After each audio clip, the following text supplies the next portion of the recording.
नहीं लगती। इसीलिए तो संतों और कोई कह देता है कुछ भी बात, उसको कोई कुछ नहीं कहता। दुनिया की रीत है ये। लेकिन कोई अगर महापुरुष कह देता है तो उसको कहते हैं कि आपको ये बात शोभा नहीं थी। इसलिए कह देते हैं कि संतों से हमें ये आशा है, गुरुओं से हमें ये आशा है कि वो नेक काम करते हैं और होना भी चाहिए। ये अगर गुरु में, न्यायाधीश में, ज्योतिषी में अगर इनमें पक्षपात करने का दुर्गुण है तो समझो ना वो गुरु है, ना वो वैद्य है, और ना ही वो न्यायाधीश, और ना ही वो राजा है। इन चारों को न्याय और सत्य के मार्ग पर चलना चाहिए, तभी वो अपने काम से दूसरे लोगों को संतुष्ट कर सकते हैं। अगर संत पक्षपात करता है, ज्योतिषी पक्षपात नहीं करते, बताऊंगा। वैद्य नहीं करता। जब महाभारत का युद्ध होने लगा, युधिष्ठिर से पहले दुर्योधन जाता है सहदेव के पास में, और सहदेव बहुत बड़ा ज्योतिषी था अपने समय का, और उसको पता था कि तुम्हारी लड़ाई भी कौरवों के साथ है, युद्ध होना है कुरुक्षेत्र के मैदान में, सेनाएं दोनों ओर से तैयार हैं लड़ने के लिए। और जाके पूछता है कि सहदेव, जिसके साथ लड़ाई करनी है, उसी से कहता है सहदेव मुझे बता कि लड़ाई युद्ध का शुरुआत कब की जाए, मुहूर्त बताओ। उसको मुहूर्त बता दिया कि इस मुहूर्त में अगर युद्ध की शुरुआत होगी तो तुम्हें उसका अच्छा लाभ मिलेगा। जब वो चला गया तो उसके कुछ टाइम के बाद में युधिष्ठिर चलता है उसके पास, कहता है भाई सहदेव, ये बताओ कि युद्ध में हम कब शुरुआत करें, मुहूर्त बताओ। बोला मुहूर्त तो एक ही था, वो तो बता दिया मैंने दुर्योधन को, ये है जिसके साथ युद्ध है। लेकिन वो ज्योतिषी है, उसने पक्षपात नहीं किया, नहीं तो उसको झूठ बोलता, कुछ भी कह देता। लेकिन युधिष्ठिर पूछता है तो फिर ये बता कि जीत कैसे होगी, जीत का तरीका क्या है।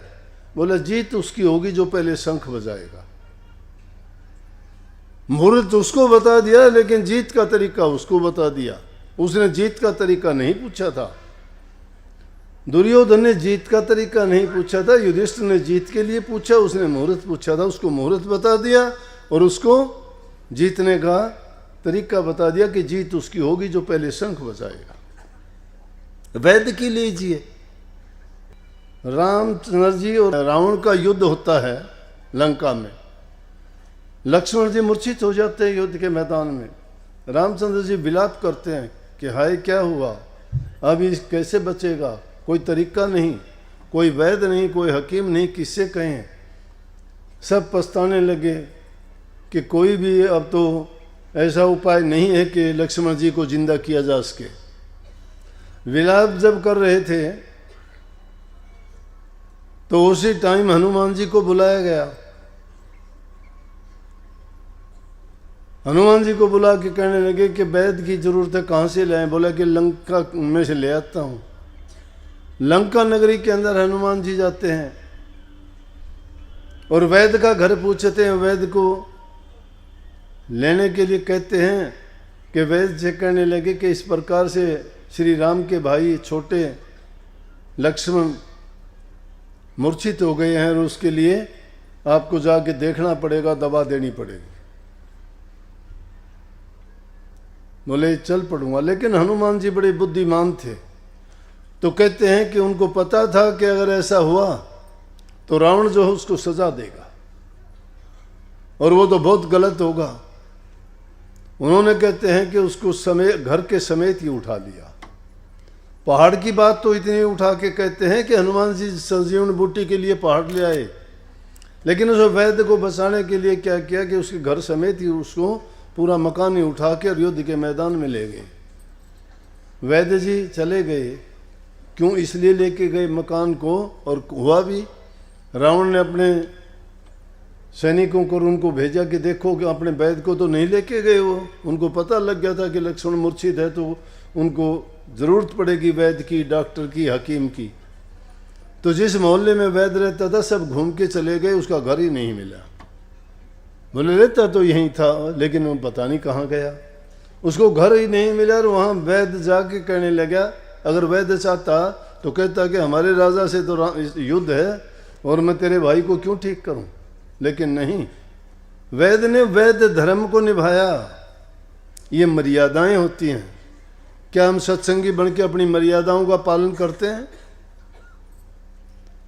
आज जिसको देखो वफादारी नहीं है किसी के अंदर, जिसका हित करते हो दुश्मन बन जाता है, जिसकी भलाई करते हो वही तुम्हारे साथ दुष्टता करता है।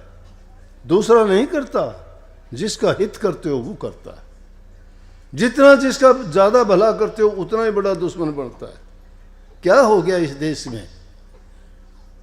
कहाँ गई शांति, कहाँ गायब हो गई? दुनिया का सिरमौर था धर्म के, मर्यादाओं में, अपनी संस्कृति में जाना जाता था। यहाँ अतिथि को देवता मानते थे। अब तो भाई भाई का गला काटने को तैयार है। कहाँ गए अच्छे संस्कार? इतने धर्म यहाँ हैं, इतने प्रचार यहाँ होते हैं, इतनी कथाएं इतनी होती हैं, इतने संत महात्मा रात दिन लगे रहते हैं, फिर भी बदलाव क्यों नहीं आता?